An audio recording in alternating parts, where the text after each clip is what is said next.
بسم اللہ الرحمن الرحیم۔ السلام علیکم ناظرین کرام، آج کی ویڈیو ایک ایسی پاک باز خاتون کے بارے میں ہے کہ جن کو حضور نبی کریم صلی اللہ علیہ وآلہ وسلم نے 4 عظیم عورتوں میں شامل کیا ہے۔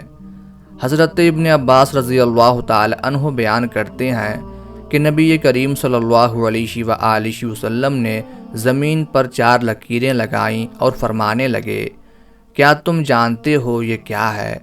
صحابہ کرام رضوان اللہ علیہم اجمعین نے عرض کیا، اللہ اور اس کے رسول صلی اللہ علیہ وآلہ وسلم کو زیادہ علم ہے۔ نبی کریم صلی اللہ علیہ وآلہ وسلم نے فرمایا، جنتی عورتوں میں سب سے افضل خدیجہ بنت خویلد اور فاطمہ بنت محمد صلی اللہ علیہ وآلہ وسلم اور فرعون کی بیوی آسیہ بنت مزاحم اور مریم بنت عمران رضی اللہ تعالی عنہن اجمعین ہیں۔ آئیے بات شروع کرتے ہیں فرعون کی شادی سے۔ فرعون مصر نے ریان بن ولید کی پوتی حضرت آسیہ رضی اللہ تعالی عنہا کو شادی کا پیغام بھجوایا۔ یاد رہے، ریان بن ولید وہی بادشاہ تھا جو حضرت یوسف علیہ السلام کے دور میں تھا، اور وہ حضرت یوسف علیہ السلام پر ایمان بھی لایا اور اس نے حضرت یوسف کو عزیز مصر بھی بنا دیا۔ خیر، جب حضرت آسیہ کو فرعون نے شادی کا پیغام دیا تو ان کے والد اور حضرت آسیہ کو بہت ناگوار گزرا، کیونکہ فرعون مصر پہلے دن سے ہی ظلم و بربریت کے لیے مشہور تھا، لیکن فرعون نے اپنی بادشاہت کے زور پر جبراً حضرت آسیہ سے شادی کر لی اور دھمکی دی کہ اگر یہ شادی نہیں کریں گی تو آپ کے والدین کو قتل کر دیا جائے گا۔ لیکن شادی ہونے کے بعد بھی اللہ تبارک و تعالی نے حضرت آسیہ رضی اللہ تعالی عنہا کو فرعون سے محفوظ رکھا اور وہ آپ پر قادر نہ ہو سکا۔ اس بارے میں مفسرین لکھتے ہیں کہ شادی کی پہلی ہی رات جب فرعون حضرت آسیہ سے ہم بستری کے لیے کمرے میں گیا تو اللہ نے اس پر نیند کا ایسا غلبہ ڈالا کہ وہ ساری رات ہی سویا رہا۔ کچھ کتابوں میں لکھا ہے کہ اللہ تعالیٰ نے فرعون کو نامرد کر دیا تھا، جس وجہ سے وہ حضرت آسیہ رضی اللہ تعالی عنہا سے صحبت ہی نہ کر سکا، اور بعض نے لکھا کہ فرعون کو ایک ایسی عجیب بیماری لاحق ہوئی کہ طبیبوں نے اس کو ساری عمر صحبت سے منع کر دیا تھا۔ دیکھا جائے تو یہ بھی حضرت آسیہ رضی اللہ تعالی عنہا کی ایک طرح سے کرامت ہی ہے کہ اللہ نے انہیں کیسے فرعون کے ناپاک جسم سے محفوظ رکھا۔ بعض روایات میں فرعون کی ایک بیٹی کا ذکر بھی ملتا ہے۔ آپ کو یہ بتاتے چلیں کہ وہ لڑکی انہوں نے کسی سے لے کر پالی تھی۔ ایک رات فرعون نے خواب میں دیکھا کہ اس کا محل نابود ہو چکا ہے۔ خوف و وحشت سے اس کا پورا وجود لرزنے لگا۔ اس نے نجومیوں کو بلا کر ان سے اپنے خواب کی تعبیر پوچھی تو انہوں نے کہا کہ عنقریب بنی اسرائیل کا ایک بچہ تمہارے محل کو نیست و نابود کر دے گا۔ اس لیے فرعون نے حکم دیا کہ بنی اسرائیل میں جس کے ہاں بھی لڑکا پیدا ہو اسے فوراً قتل کر دو، لیکن اگر لڑکی پیدا ہو تو اسے قتل نہ کرنا تاکہ ان کی نسل باقی رہے۔ جب حضرت موسیٰ علیہ السلام پیدا ہوئے تو ان کی والدہ فرعون کے سپاہیوں کے ڈر سے حضرت موسیٰ علیہ السلام کو ایک صندوق میں رکھ کر دریا میں ڈال دیا۔ دریا سے ایک نہر فرعون کے محل کے پاس سے بہتی تھی۔ یہ صندوق بہتا ہوا اس نہر میں چلا گیا۔ فرعون نے حکم دیا کہ اسے محل میں لا کر کھولا جائے۔ جب صندوق کھولا گیا تو اس سے ایک خوبصورت بچہ نکلا۔ قبطی زبان میں پانی کو منہ اور درخت کو سا کہتے ہیں۔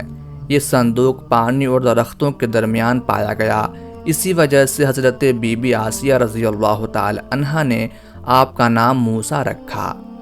حضرت آسیہ نے جب حضرت موسیٰ علیہ السلام کے چہرے پر نور دیکھا تو انہوں نے حضرت موسیٰ کو اپنا بیٹا بنا لیا اور فرعون سے کہنے لگیں، یہ بچہ میری اور تمہاری آنکھوں کی ٹھنڈک ہے، اسے قتل نہ کرو۔ لیکن نامرد فرعون کہنے لگا، اسے تم ہی رکھو، مجھے اس کی کوئی حاجت نہیں۔ حضور نبی کریم صلی اللہ علیہ وآلہ وسلم نے فرمایا کہ اگر آسیہ کی طرح فرعون بھی اس بات کا اقرار کرتا کہ یہ بچہ اس کی آنکھوں کی ٹھنڈک ہے تو ضرور اللہ تعالیٰ اسے ہدایت عطا فرما دیتا، جیسے آسیہ کو عطا فرمائی۔ حضرت آسیہ رضی اللہ تعالی عنہا کو اللہ پاک نے قرآن میں عورتوں کے لیے نمونہ بھی قرار دیا ہے۔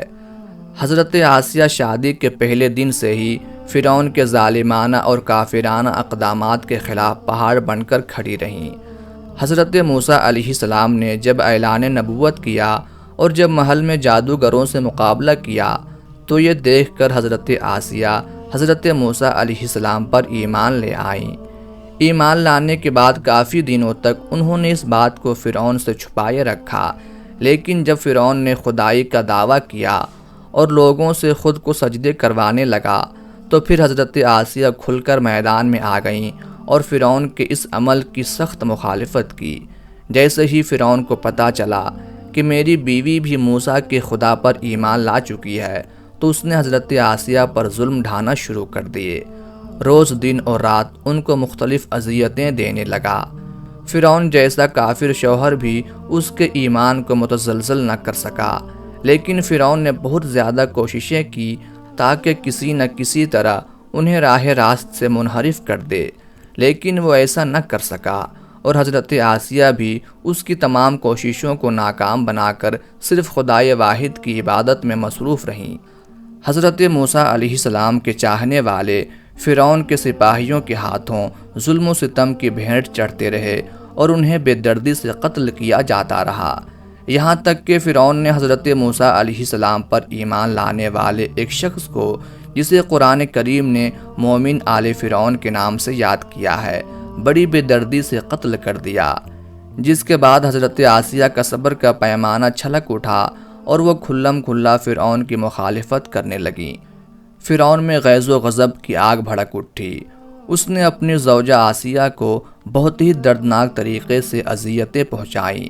اس ظالم نے ان پر بڑے بڑے عذاب کیے اور ان کو بہت زیادہ مار اور زد و کوب کیا اور چومیخا کر دیا، یعنی 4 کھونٹیوں میں آپ کو گاڑ دیا۔ حضرت آسیہ رضی اللہ تعالی عنہا کے چاروں ہاتھوں پیروں میں لوہے کی کیلیں ٹھوک کر چاروں کونوں میں اس طرح جکڑ دیا کہ وہ ہل بھی نہیں سکتی تھیں، اور بھاری پتھر آپ کے سینے پر رکھ کر ان کو ریت پر دھوپ میں لٹا دیا اور پانی بند کر دیا۔ اللہ اکبر۔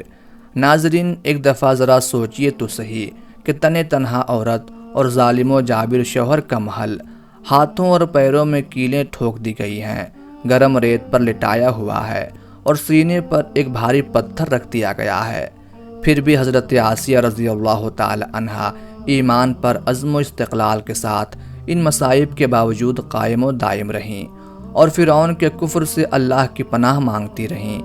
ایک روایت تو یہ ہے کہ فرعون نے حضرت آسیہ کی کھال تک اتروا دی اور پھر ان پر چٹان کو گرا دیا گیا۔ اللہ اکبر۔ آپ کا مزار پر انوار مصر میں ہی واقع ہے۔ تاریخ انسانی میں حضرت آسیہ کا ایمان پر قائم رہنا، ان کا صبر اور عزم و استقلال ایک بہت بڑا درس ہے۔ اس میں کوئی شک نہیں کہ عورت کے اندر اتنی طاقت موجود ہوتی ہے کہ وہ ہر طرح کے ظلم و ستم کے آگے پہاڑ بن سکتی ہے۔ اللہ پاک سے دعا ہے کہ وہ ہم سب کی بے حساب مغفرت فرمائے اور بروز قیامت ہمارا شمار اللہ کے برگزیدہ بندوں میں ہو جائے۔